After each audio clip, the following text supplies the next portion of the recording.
Which way are we going? Let's go that way. They can cross. Hey, this is Thomas, believe it or not. This is Robbe, believe it or not. And today we're going totally Chinese, Robbe. More Chinese. More Li-Ning. Li-Ning. So the issue, we did a Li-Ning first thoughts yesterday. I feel like I get them confused with X-Step, also another Chinese brand. I mean, this is our first time reviewing the shoes or their shoes, so it was just like not ringing a bell. Yeah, sorry, but I'm into it. We also didn't know that shoe that was a collab with Soulland, so yeah, we were like, what? Forgive us. Yeah, forgive us for not being up on. Yeah. However, went back out today, did a different run in a different shoe, and then I have a different run in a different shoe. These are two different models, right, Thomas? Yes, they are. This one is the Feidian Elite 3, and you have the Feidian 3 Challenger. And there's two eyes in that. I didn't. Oh, you know what I like about that one? It reminds me of the upper, reminds me of the Super Blast, and that when you turn it, you kind of get different colors at different angles. You're right. So it's really kind of cool. It's like a 3D puzzle. Yes. Remember 3D puzzles? You're like living in the future and you didn't even know it? Yeah, I think they're called lenticulars. Anyways, Robbe, why don't you give a little feeling, like a little jive? You took it out for a spin. What were your initial thoughts on the shoe? So this shoe in particular felt like it's a snappy, speedy shoe. Definitely not meant for easy paces because it's just, to me, it felt very unstable at easy paces. And you pick it up, land more midfoot, it's fine. Carbon fiber plate has our boom fiber midsole and upper, it's our boom midsole, which is basically Piba. Like, it's, if I could compare it to anything, it's like what's in the Saucony Endorphin line. In fact, this shoe, like, basically to me is a replica of the Endorphin Pro 2 almost. It just felt exactly like that shoe. So yeah, I mean, that first off on this shoe for me, for you and the Elite. So this one was interesting because I haven't run in Newtons in a long time. But one of the characteristics of this shoe is kind of this bump you're going to see here right under the fat pad of your foot. See it, Robbe? Yeah, I see it. And it almost looks like a defect. Yeah.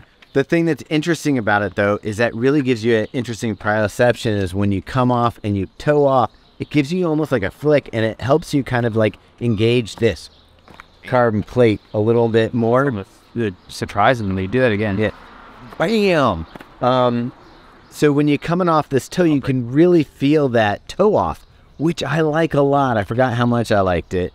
And that comes, it kind of feels like the evolution of a Newton running shoe. Now, the midsole itself. See what you're missing out on, Newton? Yeah. Done that. The midsole itself, where I was kind of like, curious. I'm kind of gotten used to having a higher stack in my running race day shoe. So this one you can kind of see, it doesn't have a huge stack under here. It kind of feels a little thin on the forefoot. What I did like about that, this one feels fast underfoot. Like it feels like a dart.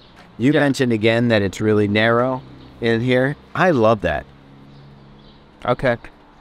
Yeah, not gonna fight me on that. You're right. It does feel like a dart. It definitely speedy. Like I said, not meant for slow days. I don't know. So I didn't. This is the only one I actually got. So like the first thoughts we did yesterday and this shoe, I didn't actually get those shoes. I didn't run in them. Just here for the color commentary.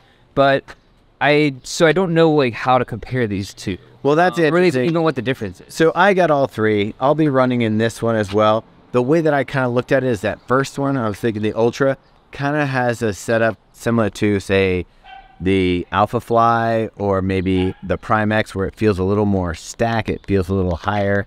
It has that little bit of technology in the forefoot. This one looks to me, I haven't tried this one yet, but this one looks to me more like a Vaporfly kind of stack setup. It's got that similar look to it as far as the midsole goes. And this one really feels unique. I would say that this one was probably meant for the shorter distances. This is maybe like your half marathon shoe or something like that, just because there is left underfoot. Or if you really like an efficient, fast turnover, this one would probably do it for you. Okay. So this one's the Elite 3 again, just so I don't totally confuse you. And Robbe, you got the Challenger. The Challenger, Feidian 3 Challenger. All right, yeah, I mean that makes sense. Yeah, I don't, and the prices are like crazy.